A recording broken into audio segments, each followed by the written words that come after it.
So the Suns are up 2-0, and I think we are now really seeing the loss of Jamal Murray.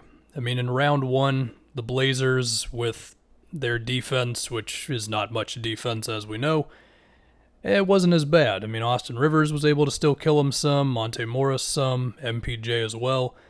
And in this game, I mean, MPJ, he got some shots. He got his open looks, whether it's in the handoff stuff or just in transition or Jokic forces a drive and kick or whatever it may be, and he missed him, and maybe his back was bothering him. And, in game one, he had like 15 points, and while this is happening, Phoenix is getting pretty much whatever they want to, and Jokic is doing what he can with setting screens and making his post-ups and the hook shots, and at times just saying, screw it, I'm going to take a three with DeAndre Ayton in my face or a jump shot, and he's making those. I mean, Jokic is doing what he can, but he just doesn't have the guys around him right now. I mean, we did have Will Barton come back, and I feel like you're relying on him.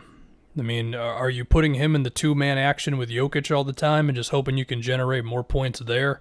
Yeah, perhaps. You hope that MPJ is healthy and maybe Monte Morris replaces Campazzo in the starting five just because Morris has a little bit more scoring punch than Campazzo does. And so you're rolling with like Barton, Morris, MPJ, Gordon, and then Jokic, and I guess that maximizes your chances of putting some points on the board, because that's what it is right now. I mean, game one, the Nuggets scored 105 points, and like, yeah, their defense, I mean, it's not great, but we all knew that the reason Denver's here is because of the high-powered offense, and the offense right now is not very high-powered. Shout out to Kendrick. So that's kind of the story, and I mean, sure, there are certain things they could keep trying. For example, there were some plays here where Jokic would start around the baseline or around the basket, if you will, and somebody would set a screen for him so then he could maybe get free of Ayton a little bit and then be able to operate in the mid-range. And okay, that's cool. There's potential there. It's not going to make your entire offense for you. Also, Jokic has to sit at some point, and while the Nuggets were able to actually win the non-Jokic minutes against the Blazers, because again, the Blazers just can't guard anybody, it's just not the case with Phoenix. They just do a way better job of closing out to shooters. Ayton has continued to be really good. I don't think the Nuggets have killed them on the offensive glass so far. And again, they just don't have the guys. I mean, as I do this commentary in the fourth, Jokic has 24 points, and the next leading scorer is Barton with 10. There was a stretch of this game where Paul Millsap hit, I think, 2 threes in a row.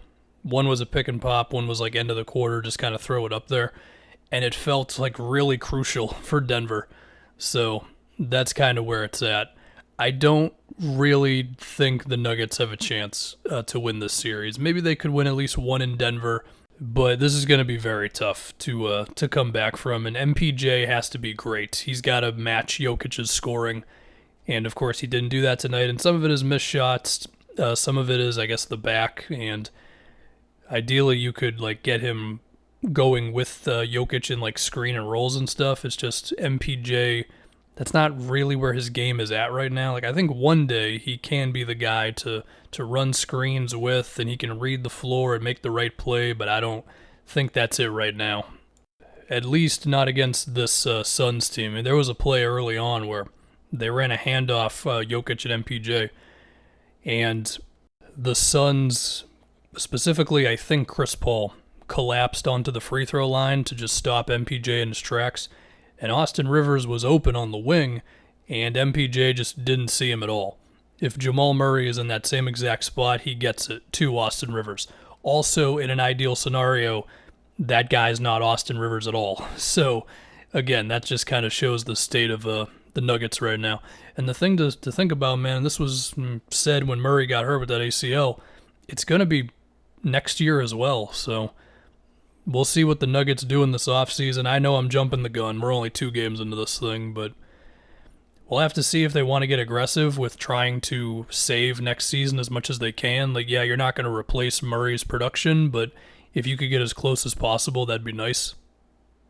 I suppose if they put a few of their smaller contracts together, like JaMychal Green, $7 million, Campazzo's 3.8, and some of their minimum contracts with like some of the picks that they can still trade, you might be able to get somebody. It's not going to be too wild. They can't really do much in free agency, so yeah, I guess if they wanted to get real nuts, maybe you start thinking about trading Aaron Gordon, but I think they would rather hold on to him. So yeah, that's pretty much it. Phoenix remains great. I expect them to be in the West Finals, and that's pretty much that. It seems like CP is kind of coming along with the shoulder, because they'll need him whether it's against the Clippers or the Jazz. So, yeah.